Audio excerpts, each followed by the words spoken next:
if you have excess blueberries or you forage your own blueberries and you get a lot of them, like I usually do, blueberry barbecue sauce is a fun condiment to make. You can can it, you can put it in the pantry. It is fantastic. A lot of barbecue sauces are going to have molasses in them. This does not have molasses. We're going to start the pan with a little oil, and then we're going to add some onion or some shallot. Shallot would actually be ideal. A little bit of ginger and garlic, but onion is fine if you have it. You could use red or yellow or white.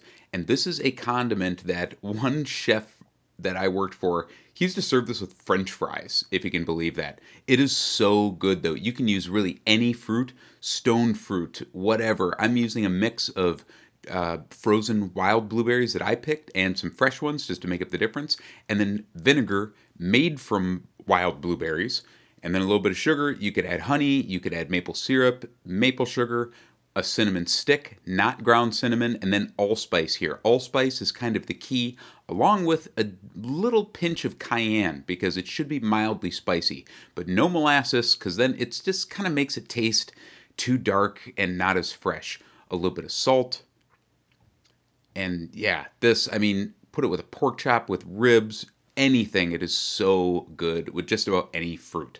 Take that cinnamon stick out, and then we're just going to buzz that in the Vitamix blender or a hand blender. And one thing that I've noticed is that cultivated blueberries don't seem to have as much pectin, or they contain more water than wild ones, because when I make this with wild blueberries, it typically gets much thicker after it cools.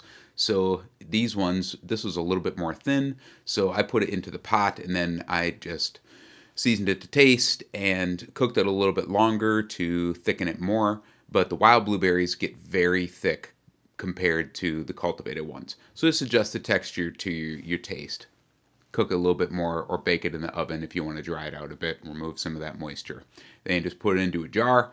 You can keep this in the fridge. It'll last for, a long time. It's got vinegar and sugar. It's all preserved, or you can can it. It's a great condiment for all kinds of things.